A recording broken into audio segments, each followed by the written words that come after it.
What's up, everybody? My name is Scott Waters. Welcome to No Life to Metal. It's time for a rock metal update.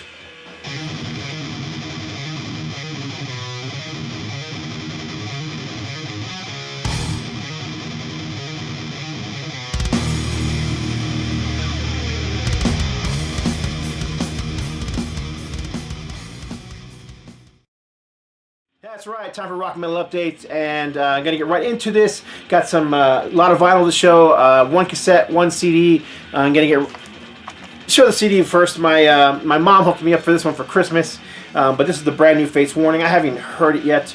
It is called Long Day, Good Night. Metal Blade Records, as usual. For whatever reason, Metal Blade is now releasing everything in these crappy digipacks. I hate digipacks. Most collectors do. I know they're cheaper. They're not that much cheaper though, so I'd much rather have a jewel case than a digipack. But it seems that most of the Metal Blade stuff that's coming out these days is on digipack. Nice thick booklet. I'm gonna say this thing's probably a good 24-page booklet. Again, I haven't heard it yet. Looking forward to checking it out. I'm going to hear that one and a couple others that I have before I do my top albums from 2020. Because some of this stuff you can't buy everything. And some of the stuff I just haven't heard yet. And Christmas has been a busy time, so I haven't had a chance to actually sit down and listen to the new Fates Warning. And also, this is the 1978, I believe 78, demo from Sirith Ungol. This is I think it's like 10 or 11 songs on this thing. 1, 2, 3, 4, 5, 6, 7, 8, 9, 10, 11 songs from their so this is their 78 demo. This is obviously a reissue, not an original pressing. But they recently reissued this thing and we're selling it online, so I wanted to grab one. I'm not a huge cassette collector, but with specialty items like this, I like to pick them up. I mean, I picked up when Metallica released their No Life Till leather demo. I had to grab that one on cassette. Of course, that's my channel name came from that. No Life Till Metal, No Life Till Leather. If you didn't know that, that's where it came from. I had to grab that, and then Deliverance released their Greetings of Death demo on cassette. Had to grab that. And it was just some unique things that have come out on cassette in the last few years I've grabbed. But this one is a no-brainer. All right, next up, this is I just popped this open for the first failed video. Haven't had a chance to hear it yet, but this is the brand new Deep Purple Whoosh. And again, this one was for my mom for Christmas, so thanks again, Mom. Very cool gatefold album, double album set, and it is on the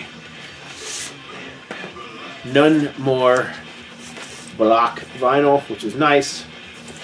Heavy 180 gram vinyl. Can't wait to check that out. Love Deep Purple, love Ian Gillan, so I've heard a lot of great reviews on it, so looking forward to checking it out. This next one was some VCLT from my very good friend from Austria. His name is Ben. Ben used to do vinyl community videos. He still does, but his videos are private. So he sends them to people who are friends of his to watch, but he does not do them publicly anymore, which was unfortunate because not only is he a great guy, but he has a very wide variety and taste in music. Everything from country to rock to heavy metal, just a little bit of everything. But this is Whitesnake. So don't you already have that? No. I actually don't have this particular album. Very glad to have this finally in my collection. I've never owned this record. And I've never actually even heard this version of it. I've heard it online here and there, but I didn't purposely go out and listen to it because I really wanted to hear the whole album. And I've literally had this on my want list for decades. Now, I'm sure I could have found it if I searched a little harder, but the fact of the matter is it just never shows up here at stores or at record shows. I never see it there, and I'm always leery to buy it online because you just don't know if it's going to be this version or not. And what's the difference between this version and the normal version that everybody else has in the US? This is the original UK pressing, UK mix, UK recording with the original band. So you got David Coverdale, John Lord, Mel Galley, Mick Moody, Kazia Powell, and Colin Bomber Hodgkinson on bass. And that was the original band that recorded this album. Now the one that's popular and the one that is available everywhere, especially in the US, is a completely different mix and has John Sykes doing some of the guitar work on here. From what I understand, he re-recorded some of the guitar stuff. It's a totally different mix. It's much more... This one's a little more gritty, a little more rockin', a little more earthy, less clean 80s sounding, whereas that one's more like the 1984 album, which has that very clean pop metal sound. This is more of a dirty, gritty, old Whitesnake sound. So really glad to have it. Like I said, I never owned it before, so really glad to have it. And it is also in a different song order. It's completely different than the song order on the U.S. pressing. So very perfectly clean copy too. This is an excellent plus all the way around from the cover art to the vinyl. So thank you very much, Ben. Ben was the Status Quo fan in the VC for years, and I know he turned a lot of people on to Status Quo, including me. I gotta say, I was not a Status Quo fan before meeting Ben nearly a decade ago now. That's how long he's been doing it, how long I've known him. Not that I didn't like Status Quo, it's just living in the United States, they weren't a big band here. They weren't well known here, and he sent me a couple of Quo albums and really got me into them. So I now probably own 10 or 15 Quo albums and 10 or 15 Quo singles. So that's the other thing about Ben, is he's my single collecting brother in the VC. Him and I were the ones that love collecting 7-inch singles and showing off those picture sleeve singles. Not many people do that in the VC, and he was one of the few. So this next one is an original pressing. The second album, I believe, for Vicious Rumors. The first to introduce us to Carl Albert on vocals, who of course has since passed away, but an amazing vocalist. Of course, you got Jeff Tharp on guitar as well, and I'm trying to think of his name. I'm looking right at it and I can't remember his name. Let's see, where is he? Guitar. Mark McGee is the second guitar player. Sorry, I just couldn't remember his name for the life of me. But yeah, just straightforward heavy metal, power metal, whatever you want to call it. Not quite as thrashy as they would get at times, but still a great album. This is on Shrapnel Records, I think, wasn't it? Or was it on Metal Blade? This is on Shrapnel. So 1987, Shrapnel Records. So very cool.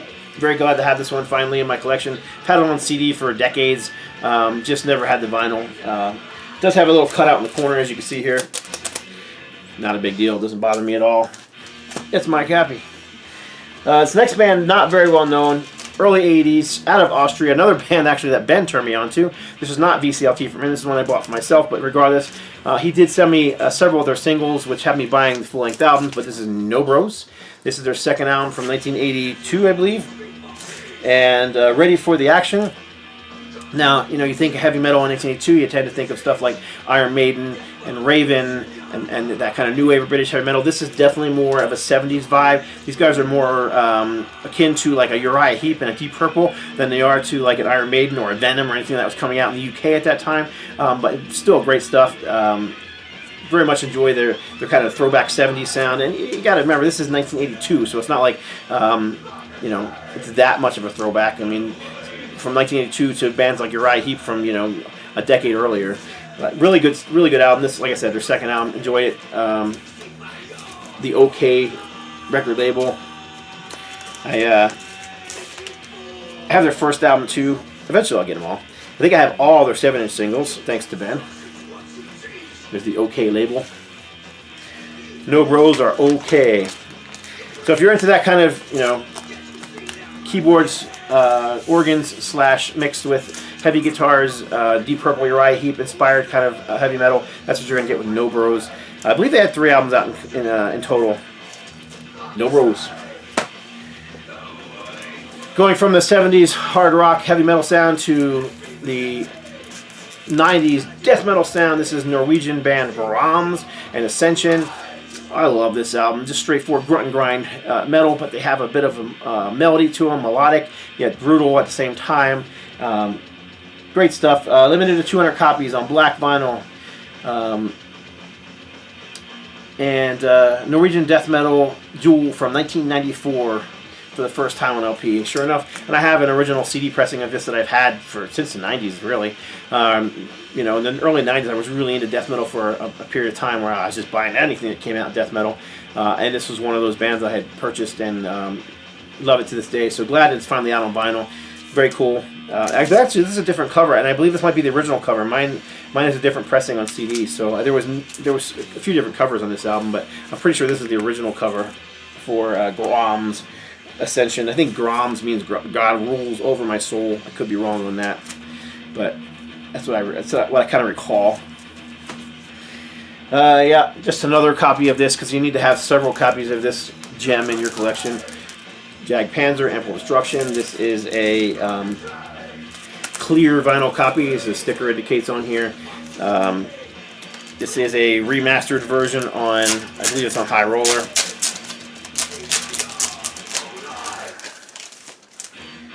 Yeah, High Roller.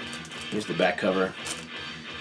But I've got a couple different pressings of this on CD. I've got a picture disc version on vinyl, but really wanted to have just a plain non-picture disc version insert.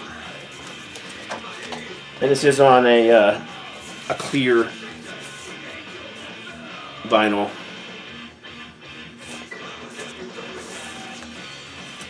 All right, next up, second album from this Swedish band. This is Hammerfall, straightforward European power metal. Love this band.